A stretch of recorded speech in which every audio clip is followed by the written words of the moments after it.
Nahuli kam ang pagbubulsa ng pera ng isang janitor sa pinapasukan niyang opisina sa Legazpi City sa Albay. Mahigit 10,000 pisong pasahod sana sa mga empleyado ang kanyang tinangay. Makibalita tayo kay Charissa Pagtalunan ng GMA Bicol.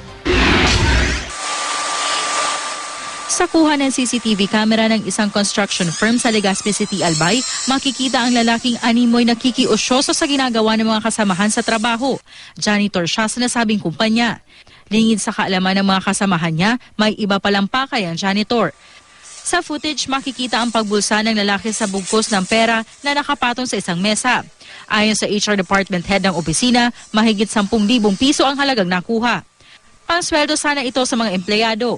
Hindi raw ito ang unang pagkakataon na may nawala sa opisina. Ang naturang janitor din daw ang pinaghihinalaan noon. Nawawala ngayon ang lalaki. Hinahanap na siya ng pulisya. Kabi-kabilang pagnanakaw din ang nahuli kam sa Bacolod City. Sa kuha ng CCTV, makikita ang pagnanakaw naman ng baterya ng sasakyan sa hiwalay na lugar. Hanggang ngayon, wala pang nahuhuli sa mga salarin. Paniwala ng pulisya, mga dayo lang sa lungsod ang mga nasa likod ng pagnanakaw. Charissa Pagtalunan, Nagbabalita, Pilipinas.